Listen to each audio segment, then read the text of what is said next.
నమస్కారం. Welcome to I dream. ధర్మ మార్గం విత్ విజిత కార్యక్రమానికి స్వాగతం.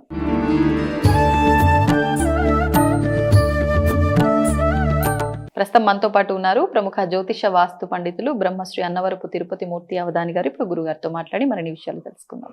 నమస్కారం గురుగారు. ఓం శ్రీ మహాగణాధిపతయే నమః. గురుగారు, వారాలను బట్టి మనం ఒక్కొక్క రోజున ఆ రోజున వారం ఏంటో ఆ వారానికి సంబంధించిన దేవత ఆరాధన విశేషంగా చేస్తూ ఉంటారు చాలా మంది. విశేషంగా ఆరాధించాలంటే సోమవారం వచ్చింది అంటే శివుడి ఆరాధన ఆ రోజు ఖచ్చితంగా మేము ఇలా ప్రత్యేకంగా చెయ్యాలి అనే ఒక విధానాన్ని పెట్టుకుంటూ ఉంటారు. నిజంగా ఏ వారం రోజున ఏ దేవత ఆరాధన విశేషము మామూలు రోజుల్లో చేసిన దానికన్నా ఈ వారంకి ప్రత్యేకత ఉన్న రోజుల్లో చేస్తే విశేషమైన ఫలితం ఉంటుందంటారా? మీరు అడిగినటువంటి దాంట్లో నిత్య నైమిత్తికాలు అని రెండు ఉంటాయి. నైమిత్తికము అంటే సంవత్సరంలో మధ్య మధ్యలో వచ్చి వెళ్ళిపోతూ ఉంటాయి పర్వదినాలు. నిత్యము అనగా ప్రతిరోజు మనం నిర్వహించేటువంటిదే. మనకు నైమిత్తికంలో గణపతి నవరాత్రులు ఉంటాయి, దేవీ నవరాత్రులు ఉంటాయి, వసంత నవరాత్రులు ఉంటాయి. రకరకాలుగా దేవతా రూపంలో మనకు ఆరాధన చేస్తూ ఉంటాం. దానికి ఈ వారంతో ఇది అనేటువంటిది ప్రత్యేకంగా చెప్పబడలేదు. కానీ నిత్య విధానంలో నువ్వు ఆరాధన చేసేటువంటిప్పుడు ఇవాళ సోమవారం కాబట్టి నేను శివుడికి చేస్తా, మంగళవారం కాబట్టి ఆంజనేయ స్వామికి చేస్తా అనేటువంటి విషయాన్ని నువ్వు పక్కన పెట్టి జన్మతహాగా జన్మించినప్పటి నుంచి కూడా నిన్ను నడిపించడానికి మూలం ఏమిటి అనేటువంటిది విషయం మనం దృష్టిలో ఉంచుకుంటే గ్రహాలు. మనం జన్మించినప్పుడు ఏ నక్షత్రము అని చూస్తారు, ఏ లగ్నము అని చూస్తారు, ఏ రాశి అని చూస్తారు, ఏ గ్రహం ఎక్కడుంది అని చూస్తారు. అదే ప్రధానంగా చూస్తారు. మినహాయిస్తే ఆంజనేయ స్వామి ఎక్కడున్నాడు, రాముడు వారు ఎక్కడున్నారు, ఇవి ఎవరు కూడా పరిశీలించారు. ఎందుకంటే మనిషికి జన్మకృతంగా నడిపించేటువంటిది గ్రహస్థితి. ఆ గ్రహస్థితి ప్రభావరీత్యా గ్రహ అధిష్టాన దేవతలు ఉంటారు. మళ్ళీ శనికి ఈశ్వరుడు, అలా రాహుకి దుర్గా అమ్మవారు, కేతువుకి గణపతి, ఎలా చెప్పబడి ఉంటారు ఒక్కొక్క దానికి మళ్ళీ. కానీ మనం ఎప్పుడూ కూడా చాలా తీక్షణ పరిస్థితి, అంటే మన చేతిలో లేదు, మన చేయి దాటి వెళ్ళింది అనుకుంటే పై స్థాయి వ్యవహారానికి వెళ్తాం. అసలు అంతవరకు మనకి వెళ్ళక్కర్లేదు అనుకుంటే ప్రతినిత్యం ఆదివారం నుంచి శనివారం వరకు ఉదయం దీపారాధన చేసుకోగానే అందరికీ వచ్చినటువంటి శ్లోకమే. నాకు అర్థం కాని విషయం ఏంటంటే అండి, ఈ చిన్న పనితో తేలికగా నీ సమస్య నుంచి బయటపడతావు, గట్టెక్కుతావు, ప్రశాంతంగా ఉంటావు అంటే అది ఆచరించరు. అంత తేలిక మాకొద్దు, ఎంత కష్టమైనా మేము అనుభవిస్తాము, కష్టంతో వ్యవహారం చేస్తామంటారు. మినహాయిస్తే తేలికగా నువ్వు చేయగలిగితే భగవంతుడు నీ పక్కన ఉంటాడే అంటే వినరు. ఇప్పుడు ఆదిత్యాయ చ సోమాయ మంగళాయ బుధాయ చ గురు శుక్ర శనిభ్యశ్చ రాహవే కేతవే నమః అని నవగ్రహ స్తోత్రం మంత్రం శ్లోకం. ప్రతిరోజు దీపారాధన చేయగానే చక్కగా తొమ్మిది సార్లు ఈ శ్లోకాన్ని అనుకుని నమస్కారం చేసుకో, ఓ పండు నివేదన పెట్టు.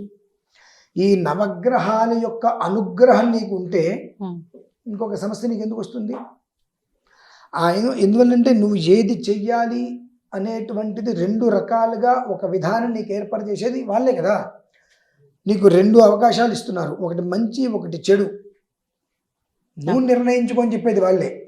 అలానే మనం వాళ్ళని కనుక స్తుతిస్తున్నట్లయితే ఒకటే చక్కటి అవకాశం ఇచ్చి దీన్ని పట్టుకోవయ్యా, నువ్వు దీన్ని పట్టుకుంటే నేను నిన్ను పట్టుకుంటా, ఇక నిన్ను ఆపగలిగే వాళ్ళు ఎవరు ఉంటారు అనేటువంటి స్థితి అందులో ఉంటుంది. కానీ మనం ఏం చేస్తున్నామనంటే ఎప్పటికీ కూడా ఒకటి వదిలేసి రెండో దాంట్లోకి మనం పయనిస్తూ ఉంటాం.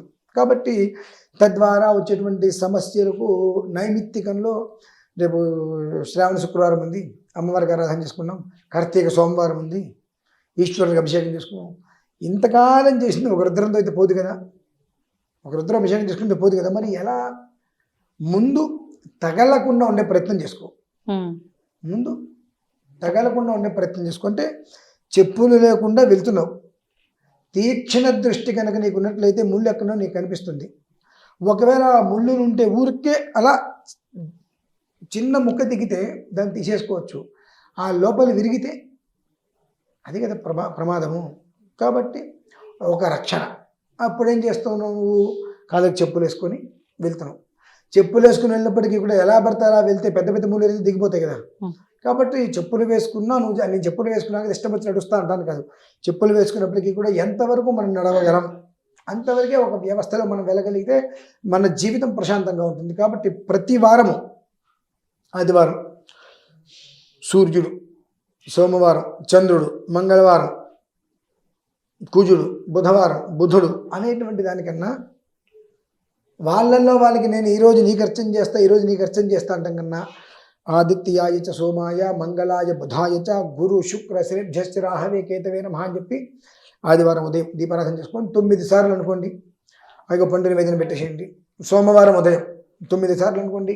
ఇది నిరంతరం కూడా నిత్య విధానంలో అలవాటు చేసుకోగలిగితే మీరు ప్రతిరోజు ఖచ్చితంగా రోజు 1 గంట వాకింగ్ చేస్తారనుకోండి.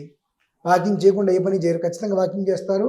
కాస్త శరీరానికి ఎక్సర్సైజ్ లాంటివి చేశారనుకోండి, మనకి అనారోగ్యం వస్తుంది మన దగ్గరికి, హెల్త్ ప్రాబ్లమ్స్ అయితే రావు. ఎందువల్లంటే శరీరానికి ఒక వ్యాయామం అనేటువంటి మనం అలవాటు చేసేసాం. అది అలవాటుగా ఉన్నప్పుడు ఇంకోటి మంది అయితే రాదు కదా. అట్లానే మీరు ప్రతినిత్యము నిత్య విధానంలో ఇది నాకు ప్రతిరోజు నేను ఎలా అయితే కనుక రాత్రిపూట పడుకొని ఉదయం టిఫిన్ చేయడం, మధ్యాహ్నం భోజనం చేయడం, కాలకృత్యాలు దినకృత్యాలు ఎలా అయితే చేసుకుంటానో అందులో నిత్య జీవిత విధానములో నిత్య కృత్యములో ఒక 4 నుంచి 5 నిమిషాలు ఇది అని పెట్టుకోండి.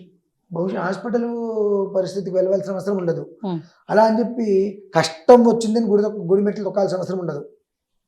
ఇవాళ మన పుట్టినరోజు దేవాలయానికి నమస్కారం చేసుకున్నాం, లేదంటే పెళ్లి రోజు నమస్కారం చేసుకున్నాం. అటువంటి ఒక పుట్టినరోజు పెళ్లి రోజు అది వృద్ధి కావాలని చెప్పి నమస్కారం చేసుకోవడానికి వెళ్ళడమే మినహాయిస్తే నాకు ఈ సమస్య వచ్చింది, నాకు ఈ కష్టం వచ్చింది కాబట్టి నేను గుడికి వెళ్ళవలసిందనేటువంటి స్థితి దాదాపుగా రాదండి. అది ప్రయత్నం చేయాలి ముందు. ఇక్కడ మనం కూర్చొని చెప్పడం వేరు, ఆచరిస్తే అనుభవంలోకి వస్తుంది. ఆచరించకపోతే ఉపయోగం లేదు. ఎన్ని చెప్పినా రేపు చూద్దాం అనుకుంటే గణపతి దగ్గరికి వెళ్ళాడు శని. గణపతి ఏమన్నాడు, నన్ను రేపు పట్టు వచ్చేనాడు. ఎందుకు వచ్చామని అడిగితే నేను నిన్ను పడదామని వచ్చా అంటాడు. ఓకే, అయితే రేపు రేపు ఓ పలక మీద రేపురా అని పెట్టేస్తాడు. మళ్ళీ మర్నాడు వస్తాడు.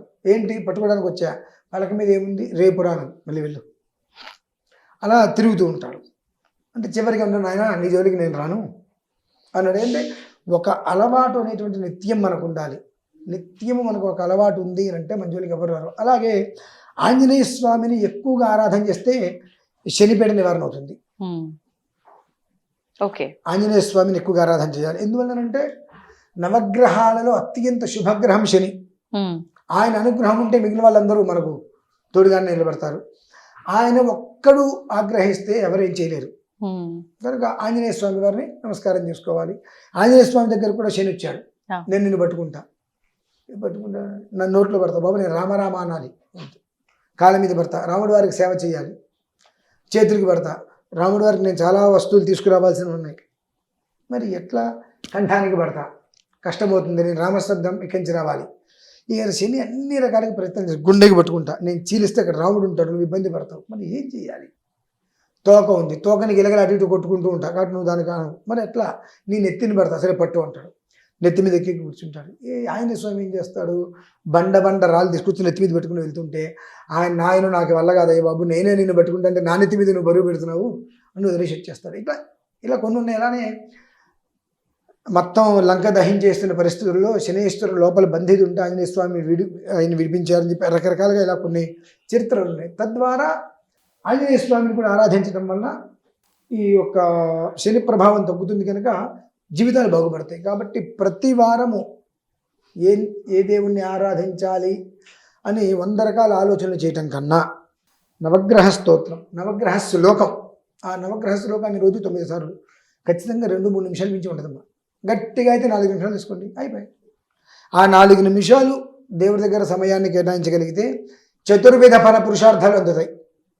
అప్పుడు ప్రత్యేకంగా హాస్పిటల్కి వెళ్ళక్కర్లేదు, దేనికి వెళ్ళక్కర్లేదు కదా. అంతకుమించి ఇంకా మంచి జీవితం ఎక్కడుంది?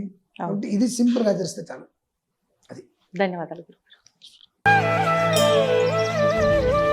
తవ్వండి, తవ్వుతూనే శివలింగం సరే దాన్ని అట్లా కప్పేసేయండి, చూపించదండి. కృష్ణ ఇస్ దేర్, మూర్తి పూజ కాదు, సాక్షాత్ బ్రజేంద్ర నందన భగవాన్ ఉన్నారు మూర్తిలో.